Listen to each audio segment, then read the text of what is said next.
দেখো পশ্চিমবঙ্গের চপ শিল্প এখন অতীত। 5 তলা মল পুরোটাই চা আর বিরিয়ানি। কি হবে? ঝরঝর করে ঝরে পড়বে। Hello guys, welcome to our channel, welcome to our first episode of যা দেখেছি তাই বলেছি। প্রথমেই বলি বিরিয়ানি নিয়ে কথা হবে অন্য কোনো দিন। আজকের পুরো ফোকাস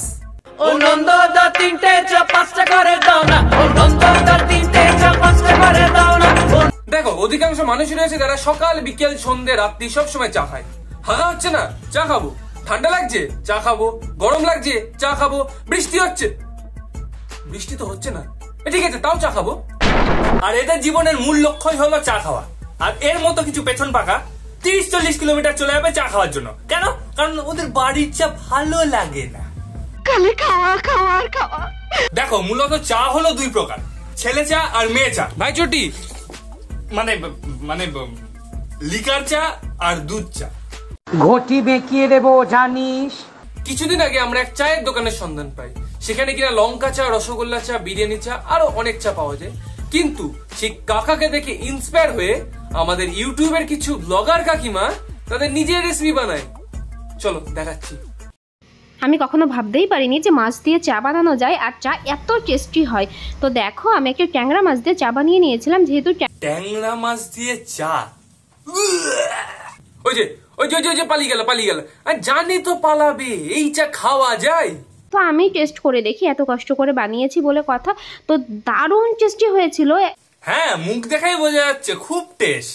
তোমরাও কিন্তু বাড়িতে আত্মীয় স্বজন আসলে আর তোমাদের প্রিয় মানুষের এমন একটা চা করে দিতেই পারো, তো তারা খেয়ে খুব খুশি হবে। এটা কাকিমা ভালো বলেছে।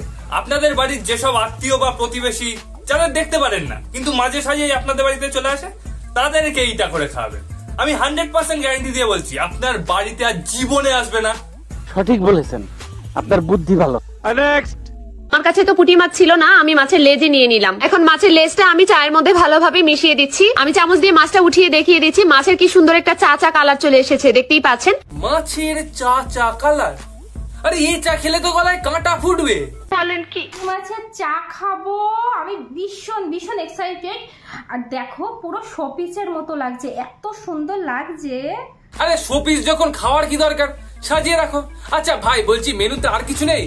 হ্যাঁ আছে তো, আমাদের নেক্সট আইটেম ফুটন্ত গরম চায়ে একটা কাঁকড়া দিন আর চায়ের টেস্ট 3 গুণ বাড়িয়ে নিন। আমি এখানে একটা জ্যান্ত কাঁকড়া নিয়ে আসছি আর এটা হলো ফুটন্ত চায়ের মধ্যে দিব। আজকে বৃষ্টির দিন, একটু পরপর চা খেতে ইচ্ছে করে, তাই না? তো হাজবেন্ডের রিকোয়েস্ট ছিল যেন চা তৈরি করে খাওয়াই, আর হাজবেন্ডের জন্যই এই স্পেশাল চা তৈরি হচ্ছে। এরকম করে চা তৈরি করে খাওয়ালে হাজবেন্ড কিন্তু কখনো পরকীয়াতে লিপ্ত হবে না। আশা করছি যাদের হাজবেন্ডের একটু পরকীয়াতে নেশা তারা কিন্তু এই চা করে খাওয়াবে।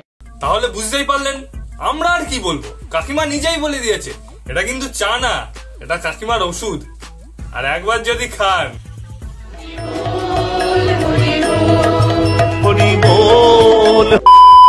ভাই বলছি মাছ ক্যাকড়া তো হলো, এর যদি একটু মাংস টাংস হতো। আরে দাঁড়া, সব হবে, একটু ধৈর্য ধরে বস।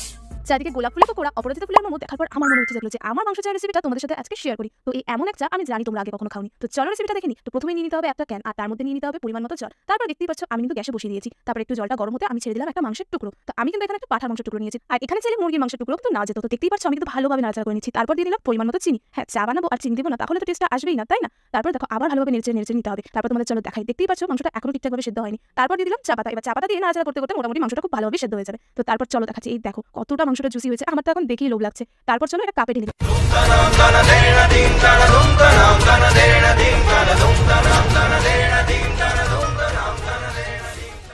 বলছি ভাই কি জিনিস দেখালি, তো মাংস খাওয়ার ইচ্ছা চলে গেল।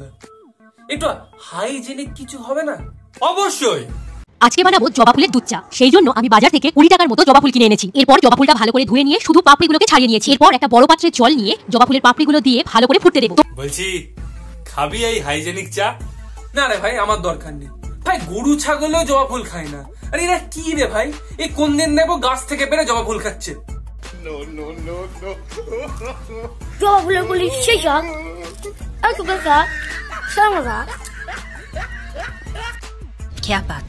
আচ্ছা বলছি, যারা এই সব চা খায় তাদের পরের দিন সকালবেলা করতে প্রবলেম হয় না?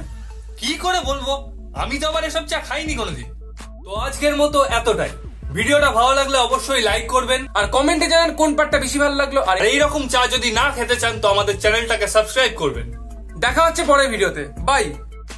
কুটুস, রুই মাছটা ধুয়ে রেখেছি, চাটা বানিয়ে ফেল। না, কালকে আমি বানিয়েছিলাম, আজকে তুই বানাবি।